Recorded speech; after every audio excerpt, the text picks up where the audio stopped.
우리는 어떤 인간을 사랑할까? 라는 주제입니다. 이 주제 얘기 들으시고 어떤 생각들이 드셨어요? 심채경 선생님. 너무 어려웠어. 너무 어려웠고 네. 사실 저는 약간 또 직업병이 도지기 시작한 게 네. 사랑의 정의가 무엇일까를 굉장히 많이 생각하게 되더라고요. 이게 사랑이라는 게 남녀 간의 사랑도 있고 그렇죠. 굉장히 여러 가지가 있잖아요. 그래서 너무 많은 사랑의 종류를 생각하다가 네. 이제 저는 저 자신에 대한 사랑에 네. 대해서 생각을 하게 됐고 나는 뭘 좋아했지? 나는 뭘 사랑했지? 나는 어떤 사람이 내가 되고 싶지? 뭐 이런 생각을 펼치보다 보니까 네. 저의 인생을 되돌아보게 됐어요. 사랑의 관점으로. 아, 네.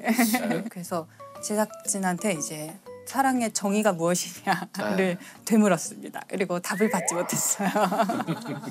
그걸 또 되물으셨어요? 아, 네. 이러면 이제 논문을 쓸 수가 없는 거죠. 정의가 안 되니까. 정해지지 않아서. 제 속에 들어왔다 나가셨어요? 똑같았나요? 아직 지금 저 찾고 있어요 지금. 아, 아직 찾고 계시죠? 그럼 다음 주제로 넘어가죠. 아, 그래요? 아직 찾지를 못하셨다는데. 아, 저는 너무 좋아요. 그 김영하 네네. 선생님도 이 주제를 듣고 어떠셨어요? 그러면 이 사랑이 어떻게 작동하는지 과학자적 관점으로 네. 간단한 그래프를 하나 좀 생각해봤는데 네. X축에는 매력이라는 척도를 놓고 네. Y축에는 이제 신뢰라는 척도를 놓아요. 오. 가까운 사람의 경우에는 매력보다 신뢰가 훨씬 중요해진다고 생각해요. 그렇죠. 예. 그리고 멀리 있는 사람은 신뢰보다는 매력이 있으면 사랑할 수 있다고 생각해요. 쉽게 말해서 그래프로 그냥 나오겠지만 그게 무슨 뜻이냐면 우리가 가족이라던가 뭐 아주 가까운 친구는 신뢰할 수 있어야만 전 사랑할 수 있는 것 같아요. 부부라던가 이런 사람은 이 사람에게 내가 마음을 터놓을 수 있고 그 사람이 나를 믿는다는 게 나도 느껴지고 네. 그런 사람이 사랑할 만한 사람인 것 같고 근데 매력도 곧 잊혀지잖아요. 그죠? 그럼요. 네, 근데 멀리 있는 사람, 신뢰는 그렇게 중요하지 않은 것 같아요. 그 매력이 있으면 우리는 사랑하는 것 같아요. 가까이 있는 사람한테보다 더 사랑할 수도 있거든요. 맞아요. 멀리 맞아요. 있는 네. 사람을. 도대체 우리가 멀리 있는데 뭘 한다고 매력을 느끼며 그 사람들을 그렇게까지 사랑하나 저는 그것에 대해서 좀 생각해봤어요. 뭐가 우리를 멀리 있는 저 별과 같은 존재들 뭐 그런 존재들을 사랑하게 만드는가. 신뢰 말씀하시니까 그 배경옥 작가의 소설 중에 애인의 애인에게란 책이 있어요. 네네. 거기 보면 어떤 그 재밌는 문장이 나오냐면은 결혼은 상대에게 예측 가능성을 주는 것이다. 결혼 이전에 서로 만나고 애인 사이일 때에는 사실 끊임없이 놀라움을 사실 줘야 돼요. 아, 그렇죠, 그렇죠. 사실 사랑하는 사이는 서로 간에 모르는 게 있어요. 무지가 있어야 사랑이 네. 완벽하게 알땐 사랑이 생기지 않고 설렘이 생기지 않거든요. 맞아요. 아 너무 슬퍼. 하지만 그 사랑이 이제 제도로 들어갈 때 우리에게 필요한 것은 상대에게 예측 가능성, 바로 신뢰를 얘기하는 거죠. 그렇죠. 네. 그러니까 이제부터는 저 사람이 내가 어떻게 행동할지를 충분히 예측 가능하게 해줘야 되고 그러기 위해서는 끝없이 약속을 지키는 그렇죠. 작은 맞아요. 약속들, 수많은 약속들을 지켜가는 과정을 통해서 그런 차이가 있는 것 같아요. 그게 특히 그 얘가 그 결혼 제도가 보여주는 사랑이 그런 종류의 사랑이에요. 네, 그러니까 다시 말해서 그토록 뜨거운 열정은 없어지고. 이제 시작도 안 한 사람들 희망적인 거예요. 그러니까 지금 저만 미혼인 거죠? 그렇죠. 그 결혼 제도에 대한 뭐랄까요? 특히 저희 같은 90년대생들부터 그 제도에 대한 약간 근본적인 회의감을 갖게 되는 그런 이제 그런 마음이 있어서 그러니까 저는 참 되게 무섭기도 하고 일단은 네. 되게 긴가민가 해요. 네. 아, 어떤 사람과 영원을 약속을 하고 뭐 주례를 하고 친구들을 모으고 네. 그런 일이 내 인생에서 일어날 수 있을까에 대한 생각을 예전에는 자연스럽게 그냥 뭐 나도 때 되면 뭐 취직해서 열심히 이렇게 해서 결혼하겠거니 했는데 일단은 제가 삶을 사실은 어떻게 보면 비일반적인 삶을 제가 선택해서 살게 된 것도 있고 요 몇 년 전부터 약간 갑자기 내가 안 할 수도 있지 않을까라는 생각이 들더라고요. 처음으로. 근데 그게 한 번 드니까 약간 걷잡을 수 없는? 사실은 옛날 어른들이 얘기할 때 다 하면 결혼은 뭣도 모를 때 해야 된다. 근데 저희 어머니 아버지도 그렇게 얘기하셨어요. 네. 딱 제 나이 때 하셨는데 잘 몰랐다고. 지금 널 보니까 물론 부모님이셔서 그렇지만 네. 진짜 아무것도 모르는 어린애 같다. 근데 저도 제가 그런 거 같거든요. 나도 내가 어린애 같아요. 감독님은 진짜 그런 거 같아요. 감독님은 드물게 정말로 그런 거 저는 딱 되게 단순하게 생각했습니다. 어제 보고 그제 봤는데 내일도 보고 오늘도 보고 봤는데 내일도 보고 싶어. 매일매일 보고 싶어. 그러면 결혼하는 거지. 쭉 하다 보니까 어떻게 결혼 얘기까지 왔고 되게 궁금해하시는 분들이 많을 것 같아서. 네, 근데 지금 그 세대가 전부 거의 대부분이 이제 거의 이제 디폴트를 결혼해야 돼? 뭐 이런 비혼을 거. 디폴트로 네, 놓고 아주 특별한 경우에만 결혼하는데 맞아요. 그게 또 하나 문제가 요새 이제 결혼이 거의 중산층 이상의 문화가 되어가고 있어요.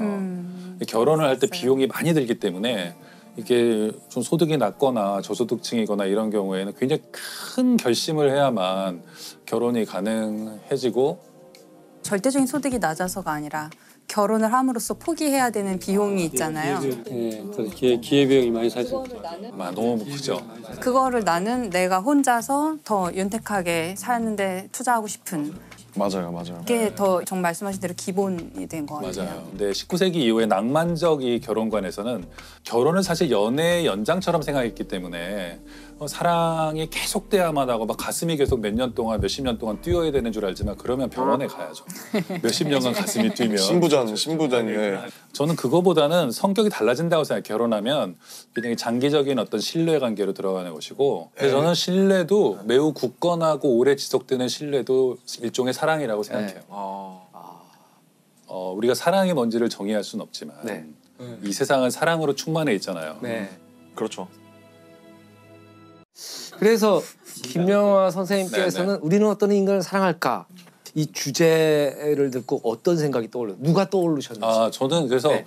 딱 들었을 때 처음 떠올랐던 사람은 발자크예요. 발자크. 오노레드 소설가. 발자크 소설가.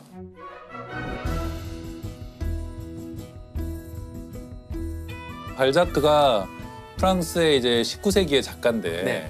일단 엄청난 작업량. 몇백 권이 있지 않나요? 이분의 저서가. 예, 그 장편만 76권. 와. 근데 이거는 발자크라는 이름으로 쓴 것만 그렇고 그러고서는 이제 자기가 이제 가명으로 연애 소설도 쓰고 뭐도 쓰고 뭐 법전도 쓰고 온갖 걸 써서 그냥 희곡도 또 많이 썼고 희곡도 단편도 많이 썼고 우리가 그냥 어떤 작가를 봐도 현대 어떤 작가를 봐도 그 정도의 작업량을 가진 작가가 없고 이렇게 한 시대와 어떤 계급 또는 어떤 거를 대표하게 되는 예술가가 있는 것 같아요.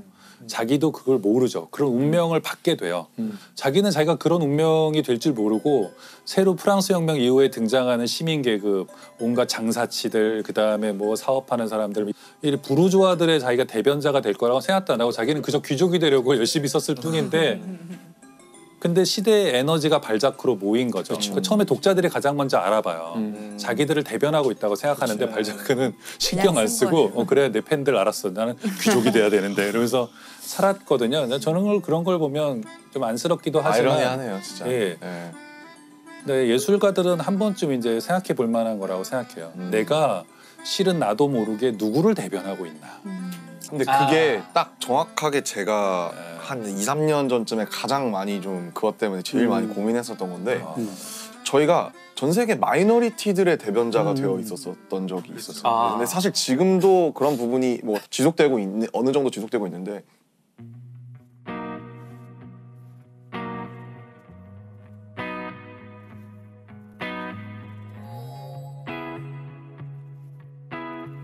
좀 소외됐다는 의미일 수도 있고 네네. 여러 가지 그런 부류의 사람들이 우리를 열성적으로 응원하고 있다. 그래서 그거를 알고 있어야 된다라는 얘기를 하셨는데 굉장히 혼란스럽더라고요. 네. 왜냐하면 저는 그냥 제가 하고 싶은 얘기들을 한 거고 저에게 사랑을 주면 난 그들에게 제가 헌신적으로 뭔가를 했을 뿐인데 마이너리티가 저희를 백악관과 유엔의 중심으로 데려다 놓은 거예요. 어느 순간. No matter who you are, where you're from, your skin color, your gender identity, just speak yourself.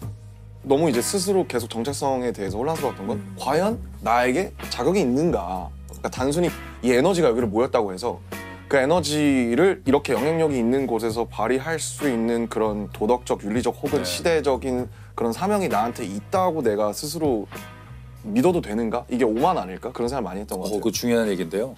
해럴드 블룸이라고 이제 예일대 교수고 정말 중요한 문학 평론가인데 이 사람이 말한 개념 중에 굉장히 중요한 게 영향에 대한 불안이라는 게 있어요.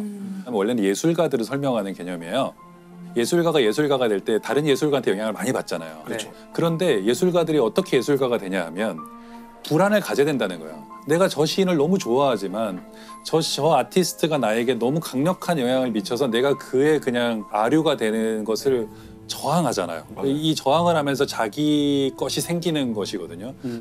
이런 경우도 비슷한 거죠. 그러니까 예술가가 영향에 대한 불안을 선배 예술가한테만 느끼는 게 아니라 자기를 좋아하는 사람들이 자기에게 끼치는 영향에 대해서도 자의식을 가지고 불안을 느껴야만 하고 나는 나의 것이 있다라고 해서 실은 거기 투항하지 않고 막 자기 것을 만들어 갈 때 이 대중은 또 대중대로 에너지를 투사하고 실은 이 강력한 두 힘이 대결하면서 예술가는 자기 나름대로 또 다른 세계를 만들어가고 대중은 대중대로 자기 에너지를 거기에 투사하는 이 갈등과 기란 관계가 모든 분야에서 예술의 모든 분야에서 일어나는 것이고 사실은 창작자들은 어떤 목표를 두고 달리는 사람들이 아니잖아요. 그냥 나는 그냥 이거 하고 싶어. 했는데 갑자기 뭐 이것들이 어떻게 막 생물처럼 뭐 해석이 되고 해석이 되고 비평가들이 여기다 뭘 어떻게 하고 맞아요. 팬덤이 생기고 그런데 그런 면에서 그 진짜 나는 한 번도 생각해 본 적 없다. 아니 왜냐면 지금 죽은 얘기를 나누는 거를 들어보면서 아 이 사람은 진짜 거장이구나. 거장이 되게 아 이런 책무의 그 무게 느껴본 적 없는 불안. 없어요 나는. 심지어 제가 뭐 작품을 내면 거기 평론가들이 평을 써요. 괜찮은 걸 봐요. 거기서 다음 인터뷰 때 이렇게 얘기했다.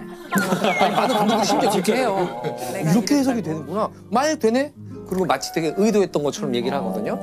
난 그게 되게 편하던데. 이 발자크라는 인물이 계속 얘기 들으면서 우리가 숨기고 싶은 모습을 가진 사람인 것 같아요. 사실 누구나 다 그런 세속적인 욕망이 있고 신분이 올라가고 싶고 돈을 많이 벌고 싶고 뭐 여러 가지 욕망이 맞아요. 있잖아요. 대부분 우리는 그걸 잘 숨기고 살아요. 잘 숨길수록 성공한 삶을 살고 있는 것 같아요.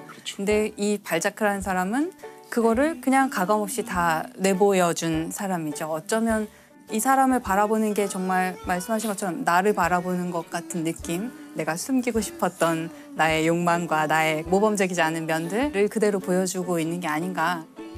저도 오늘 발자크 얘기를 듣다 보면 발자크보다 더 매력적이고 더 흥미진진한 건 김명환 선생님이었어요. 그런 면이 있는지 몰랐고.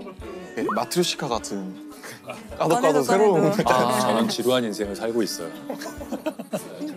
말씀하신 것 중에 누군가를 사랑하는 사람을 보면 그 사람을 잘 알 수 있다. 사랑하는 책을 봐도 그 사람을 좀 알 수 있고.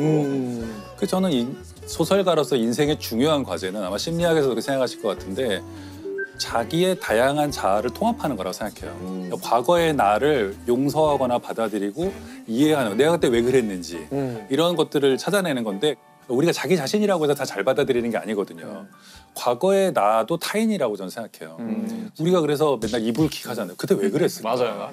그리고 우리가 과거에 내가 타인인 증거가 우리 집에 오는 택배예요. 도대체 이건 뭔가 누가 시킨 건가 보면 사흘 전에 내가 시킨 게 왔어. 내가 이걸 왜 샀지? 기억도 안 나. 우리는 이제 술 먹은 다음날 카드 영수 있고 과거에 내가 이건 내가 아니야. 이걸 왜 냈을까?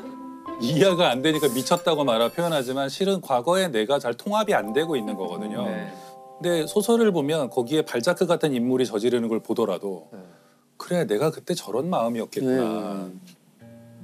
나에게 저런 점이 있었지. 그때 내가 약간 젊었을 때 저랬었는데 저때 저랬었구나. 또는 발자크가 겪은 어떤 부모로부터 이렇게 사랑받지 못했던 고통을 볼 때 자기도 돌아보지 않았던 자기 과거의 어떤 것들을 생각하게 돼요. 내가 실은 충분히 사랑받지 못했구나.